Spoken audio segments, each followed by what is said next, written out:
반갑습니다. 송재준입니다. 잠잠했던 민주당이 최근 들어가지고 굉장히 좀 시끄럽고 발작까지 일으키고 있죠. 이번에 이제 그 선거법과 그다음에 위중교사에 대해 가지고 검찰 구형은 다 나왔습니다. 한마디로 검찰이 구형할 수 있는 최고 형량치를 지금 구형한 상태이고요. 선거법 위반 같은 경우는 11월 15일에 그리고 위중교사 같은 경우는 11월 25일에 선고가 지금 나오게 되는 상황인데 한번 생각을 해보십시오. 민주당이 지금 이제 겉으로 얘기하는 거, 민주당 의원들이 나와가지고 패널들이 나와가지고 얘기하는 건 100% 무죄를 확신한다는 거예요. 아니 그런데 자기들이 보여주고 있는 비언어적인 행동뿐만 아니라 그냥 이제 그 행동 자체가 자기들의 얘기랑 180도 다르지 않습니까? 아니 정말로 진짜 민주당이 이재명의 무죄를 100% 확신한다라고 한다면은 뭘 해야 되겠어요? 아니 선거 그냥 뭐 기다릴 거 없다. 하루빨리 그냥 하자. 그렇잖아요. 11월 15일까지 뭘 기다려 그냥 10월 달에 빨리 그냥 재판해버리자. 이렇게 얘기해도 모자랄 판이잖아요. 정말로 무죄를 확신한다라고 한다면은 무죄를 확신하는 사람은 하루빨리 선고가 나오기를 기다리지 우리 이재명 각하처럼 어떤 모습을 보이지 않아요. 되지도 않는 무슨 뭐 단식 투쟁이라고 하는 생쇼를 다 하지를 않나 국회 일정 같은 거를 막 핑계대지를 않나 선거를 핑계대지 않나 온갖 진짜 수단과 방법을 가리지 않고 핑계거리 만들어가지고 재판을 지연시키려고 하지 않거든요. 심지어 이제 그 위중교사 같은 경우는 뭐랑 또 병합 신청하려고 했었습니까? 아예 그냥 대장동 백현동 위례 그거랑까지 또 병합 신청을 하려고 했었잖아요. 김진성 씨가 무슨 뭐 대장동 개발했습니까? 백현동 개발했습니까? 아무 상관도 없는 것인데 시간을 끌기 위해 가지고 그 짓거리까지 했던 게 이재명이거든요. 그러니까 이런 모습을 생각을 해봤을 때는 오히려 100%이 인간들이 무죄를 확신하고 있는 것이 아니라 100% 유죄를 확신하고 있다라고 지금 온몸을 다해가지고 얘기하고 있다. 이렇게 정리하는 게 맞겠죠. 자 그러면은 최후의 발악격으로 지금 민주당이 하고 있었던 게 뭐였습니까? 박상현 검사에 대한 탄핵 청문회였죠. 그 탄핵 청문회에서 이화영이를 갖다가 불러다가 앉혀놓고 검사한테 뭔가 면박을 주고 검찰 조사에 대해서 일방적인 어떤 주장을 하게끔 만들므로써 검찰 조사를 오염시키겠다. 이게 이제 민주당의 최후의 발악이었습니다. 기가 막힌 게 술자리 회유에 대해 가지고 진실을 밝히겠다라고 하면서 이화영의 변호사들 지금까지 맡았던 변호사 중에 정말로 술자리 회유가 있었다라고 한다면 술자리 회유가 있었다라고 하는 그 시기에 변호인을 증인으로 채택해야 되는 거 아니겠어요? 근데 그 증인이 그 변호사가 어떤 사람입니까? 설주환 변호사잖아요. 민주당 쪽에 패널로 많이 나오는. 근데 설주환 변호사가 바로 이제 그 술자리 회유가 있었다라고 하는 그 시기 이화영의 변호인이었고 검찰 조사를 받으러 갈 때 같이 이제 배석했던 그 변호인인데 설주환 변호사는 뭐라고 얘기합니까? 술자리 회유 그딴 거 없었다. 내가 옆에가 앉아가지고 다 듣고 다 보고 했었는데 술자리 회유 같은 거는 불가능한 것이었다라고 몇 차례나 얘기를 했었죠. 민주당 쪽 변호사인데. 그랬더니만 이번에 청문회에서는 설주아리는 어떻게 했습니까? 증인에서 빼버렸어요. 이런 개미친 짓거리가 뭐가 있냐고요. 지들 입맛에 맞는 그 무슨 뭐 깡패같이 생긴 막 희한한 애들이 있지 않습니까? 김현철인가 뭔가 하는 막 인상 막 더럽게 생긴 뭐 그런 어떤 변호사들만 뭐 저기 이제 뭐 배석을 시켜 놓는 것이고 정작 진실을 밝힐 수 있는 변호사들 같은 경우는 증인 채택도 안 해버리는 거예요. 이렇게 이제 발악을 하고 있고 그리고 또 두 번째 발악이 뭡니까? 아예 그냥 오마이뉴스가 이화영과 변호인 두 사람의 7월 12일, 2023년도 7월 12일 접견 녹취록을 이제 단독 보도를 하고 그 단독 보도된 내용을 가지고 민주당이 지금 이제 논평을 갖다가만 몇 개를 내고 있고 이재명 같은 경우는 기사까지 공유해가지고 이것이야말로 검찰의 회유에 대한 객관적인 증거입니다. 라고 이제 개발작을 일으키고 있는데 오늘 제가 영상을 통해서 말씀드리고자 하는 것은 시간 테이블, 이 타임 테이블을 좀 정리해 드리고자 해요. 그리고 타임테이블을 쭉 들어보시면 아시겠지만 결론은 간단합니다. 참 진짜 이재명 이거 머리가 나쁘다. 그리고 또 이제 그 개딸들이 됐거나 그 민주당 쪽에 있는 그 기생충 같은 것들이 됐거나 참으로 진짜 무식하구나라는 생각밖에 드시지 않을 겁니다. 왜? 이거는 뭐 사건에 대해 가지고 막 복잡한 것도 아니고요. 딱 그냥 1차원적으로 3분, 4분만 듣더라도 민주당의 소리가 얼마나 개떡 같은 소리인지를 여러분들이 아실 수가 있습니다. 자, 그러면은 지금 민주당 쪽에서 무슨 뭐 예수님이라도 재림한 것처럼 중요한 의미가 있다라고 얘기하는 날짜가 2023년도 7월 12일이에요. 이 7월 10일이 어떤 날이냐? 이화영이가 검찰한테 회유를 당했다라는 것이고 그 회유를 당했다라는 거에 대해 가지고 김영태 변호사 당시 이제 그 이화영의 담당 변호사였죠. 그렇죠? 김영태 변호사한테 내가 검찰한테 회유를 당했소이다라고 이제 밝혔던 시점이 바로 7월 12일이라는 거예요. 자, 그러면 7월 12일을 전후로 해서 어떤 일이 있었는지 있었는지 그 타임 테이블을 우리가 좀 정리를 해봐야 되겠습니다. 기사 한 가지 좀 띄워주시면은요. 자, 이 타임 테이블을 이제 보시게 되면은 7월 10일 전후로 해가지고 어떤 일들이 있었는지가 이제 쭉 나와 있습니다. 6월 9일에 일단 이화영이가 이재명에 대한 진술을 시작하죠. 이화영이가 이제 검사한테 뭐라고 얘기합니까? 이재명 전 지사가 대북 송금에 관련되어 있다. 그러니까 제일 중요한 폭로를 했던 거. 이때부터 이제 막 기사가 쏟아져 나왔었죠. 이화영이 드디어 정신을 차렸다. 이재명을 배신했다. 그 기사가 나올 수밖에 없는 거예요. 대북 송금에 이재명이 관련되어 있다라는 진술을 6월 9일에 처음으로 이화영이가 하게 됩니다. 그리고 6월 30일에 같은 경우는 뭐라고 얘기합니까? 쌍방울이 대북 송금을 대납했고 이재명 전 지사한테도 보고했다라고 하는 내용을 이화영이가 검사한테까지도 얘기하게 되죠. 자, 그러면 이미 게임이 끝났죠. 방금 제가 아까 전에 뭐라고 말씀을 드렸습니까? 7월 12일 내려주셔도 돼요. 7월 12일을 기점으로 해가지고 이화영이가 이제 검사 측에게 회유를 당했다라는 것인데 이미 이화영이가 검사한테 진술을 했던 거 이재명이가 대북 송금에 연관이 되어 있다. 그리고 또 이재명한테 내가 직접적으로 보고를 했다라고 얘기한 게 언제였다라는 거예요? 6월 9일과 6월 30일입니다. 회유를 하겠다라고 하면 진술하기 전에 회유를 해야 되는 것이지 이미 이화영이가 다 얘기를 6월 9일과 6월 30일에 해놓고 난 다음에 회유를 하는 게 무슨 의미가 있습니까?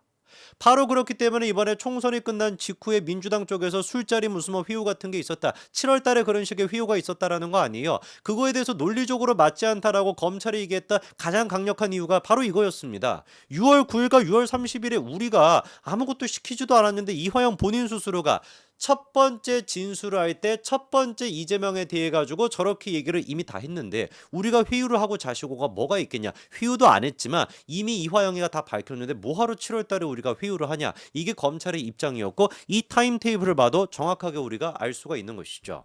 그리고 우리가 다음 타임 테이블을 보게 된다면은 정작 이화영을 회유했던 사람들은 검찰이 아니라 누구였다? 민주당과 백정화. 바로 이화영의 아내였다라는 걸 우리가 더 정확하게 알 수가 있습니다. 다음 기사 이제 보여주시게 되면은요. 7월 10일 바로 직후입니다. 7월 13일에 갑자기 이제 민주당 의원이 어떻게 합니까? 그 배우자랑 마찬가지로 배우자랑 최측근한테 뭐라고 얘기를 했다는 거예요? 이화영이 억울한 게 있으면 당이 돕겠다. 이렇게 이제 민주당 의원이 이화영 씨 배우자 백정환 씨한테 얘기를 하고요. 7월 18일에 같은 경우는 변호인이 이제 그 재판부에서 뭐라고 얘기하냐? 이화영이 검찰 조사 과정에서 쌍방울의 경기도 지사 방북 추진을 부탁하였다라고 진술하였다 이렇게 이제 얘기합니다. 그리고 또 7월 25일 같은 경우는 그래서 부부싸움이 발생하게 되죠. 왜? 정신 차려라. 계속 그러면 가족으로서의 의무뿐만 아니라 변호인의 도움도 없을 것이다. 당연히 이렇게 부부싸움이 있을 수밖에 없어요. 7월 18일에 이미 이화영이가 재판에 가서도 이화영 변호인이 뭐라고 진술을 해버립니까? 아, 쌍방울의 경기도지사 방북 추진을 부탁하였다라고 진술하였다는 얘기를 이화영 변호인이 재판에 가가지고 얘기를 하니까 그러니까 이제 그 배우자가 백정환 씨가 이제 분통이 터져가지고 당신 제정신이냐 이런 식으로 이재명 각하한테 불리한 진술하면은 가족으로서의 우리가 의무뿐만 아니라 변호인의 도움도 받지 못할 것이야. 그런 식으로 사랑과 전쟁을 이제 7월 25일에 법정에서 이제 부부싸움을 하게 되는 것이죠. 그리고 난 다음에 이화영에 대해 가지고 재차 이제 회유를 합니다만 그 회유가 8월 달까지도 실패를 합니다. 자, 그래가지고 그 다음 거 이제 기사를 또 보여주시면은요. 이화영에 대한 회유가 1차 실패로 했던 게 8월 2일입니다. 왜? 이화영의 부인이 그렇게 이제 발작을 일으켰음에도 불구하고 이화영 씨가 뭐라고 최측근한테 얘기해요. 야, 내 무슨 뭐 와이프가 내가 검찰하고 딜한 것처럼 말하고 다니는데 자중하라고 해라. 혼자 광야에서 저런다라 그래가지고 뭐가 이게 의미가 있겠냐. 가만히 좀 있으라고 해라. 라고 이화영이가 최측근한테 얘기를 하고요. 그리고 8월 8일에 같은 경우는 변호인에서 재판부한테 기피 신청서를 제출을 합니다만 그거를 이화영이가 사실상 거부를 해버립니다. 오랜 기간 동안 최선을 다해왔던 법무법인 이쪽과 계속해서 함께하고 싶다. 법무법인 새로 지금 들어온 곳에서 제출한 기피 신청서 증거 의견서 이런 것들은 나와 상의되지 않은 것이니 철회하겠다라고 이화영 씨가 재판부에다가 얘기를 합니다. 그리고 난 다음에 이화영의 그 변호사 원래 있던 변호사 같은 경우는 어떻게 해버리는 거예요? 이화영의 뭐 배우자가 자기를 비난한다 그래가지고 갑자기 자기가 사임을 하게 되는 것이죠. 이거를 우리가 논리적으로 타임테이블을 생각하게 된다면은 정말로 민주당이 얘기했던 것처럼 7월 12일에 7월 12일에 이화영 씨가 자기 변호인한테 검찰이 나를 회유했다라고 그렇게 얘기했던 게 진심이 있었다라고 한다면 왜 도대체 이화영 씨가 8월 2일에도 검찰한테 유리한 얘기를 하고 이재명한테 불리한 얘기를 했으며 8월 8일 재판에서 또한 마찬가지로 기피 신청서를 오히려 거부하고 나는 평상시에 같이 있었던 변호사와 같이 하겠다라고 계속 고집을 했겠습니까? 누가 보든지 간에 7월 10일에 했던 이화영 씨의 얘기가 어땠다라는 거예요. 거짓이었다라는 것이죠. 7월 10일에 했던 이화영 씨의 얘기, 검찰이 회유를 했고 내가 거짓 증언을 했다라는 게 정말 진심이었다라고 한다면 8월 2일에 그 얘기를 했으면 되는 것이고 8월 8일에도 그 얘기를 했으면 되는 것이고 아예 궁극적으로 1심 재판부한테 뭐를 냈으면 되는 겁니까? 이번에 오마이뉴스가 단독 보도했던 그 녹취록을 갖다가 7월 12일에 그 녹취록을 1심 재판부에 제출했으면 되는 것인데 그것조차도 제출을 안 했잖아요.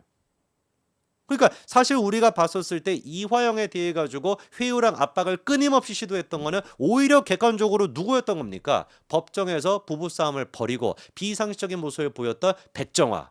그리고 또 민주당 쪽에서 백정화 씨한테 접촉까지 했다라는 게 다 드러나지 않았습니까? 그 민주당과 백정화가 오히려 이화영을 회유랑 압박을 했던 것이지 검찰이 회유랑 압박을 했던 게 아니었던 거예요. 자, 그리고 난 다음에 회유가 이제 결국에 성공하게 됩니다. 뭐를 덕분으로 해가지고 다음 기사 보여주시면 8월 23일에 2차 부부싸움이 이제 발생하게 되죠. 그래서 이제 그때 백정화 씨가 이화영한테 뭐라고 얘기하냐? 검찰 조사 거부하라. 안 그러면 국선 체제로 알아서 재판하라. 당에서 도와줄 수가 없다. 결국 당신 편 아무도 없다라고 사실상 백정화가 최후 통첩같이 이화영한테 얘기를 하고요. 그리고 난 다음에 이화영이가 9월 7일부터 시작해가지고 이제 입장을 바꾸게 됩니다. 이재명과 관련하여 검찰에서 한 진술은 김성태 등의 회유 압박을 받아 허위로 진술하였다라고 하는 얘기가 9월 7일부터 나오게 돼요. 이제 타임테이블이 다 정리가 되겠죠. 그렇죠? 7월 12일에 이화영이가 정말로 진심으로 검찰에 내가 회유랑 압박을 받아서 김성태로부터 회유랑 협박을 받아서 이재명에 대해서 허위 진술을 했습니다. 라고 하는 게 진실이 들어가 있었다라고 한다면 이화영 씨가 뭐를 했으면 되는 거예요? 8월 2일에도 얘기했으면 되고 8월 8일에 재판장에 가서도 내가 거짓으로 진술했습니다. 라고 얘기했으면 되는 겁니다. 오히려 그런데 8월 8일에 이화영 씨가 보여줬던 모습은 뭐였어요?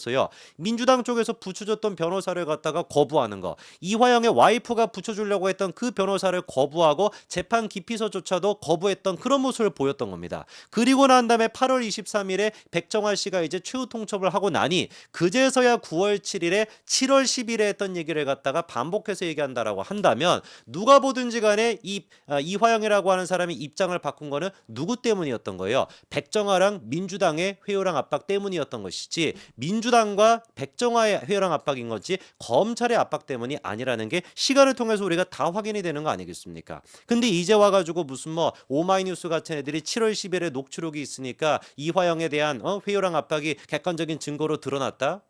말도 안 되는 소린 것이죠.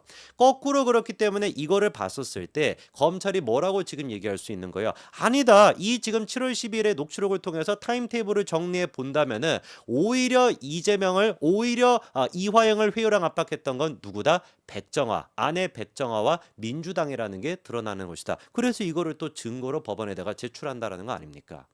몇 차례나 제가 뭐 반복해가지고 말씀을 드렸습니다만 어떤 측면으로 생각해 보든지 간에 민주당 같은 경우는 그리고 이재명도 그렇고 7월 12일 녹취록 한 가지를 가지고 무슨 뭐 세상이 뒤집힐 것처럼 그 난리를 친다라는 건 참으로 진짜 무식하고 멍청한 짓이다. 언제까지 이런 짓거리를 할지는 모르겠지만 이화영 같은 경우도 이제는 정신을 좀 차리고 진실을 밝히는 게 그나마 감형받는 데 도움이 될 거라고 봅니다. 여기까지 말씀드리겠습니다. 감사합니다.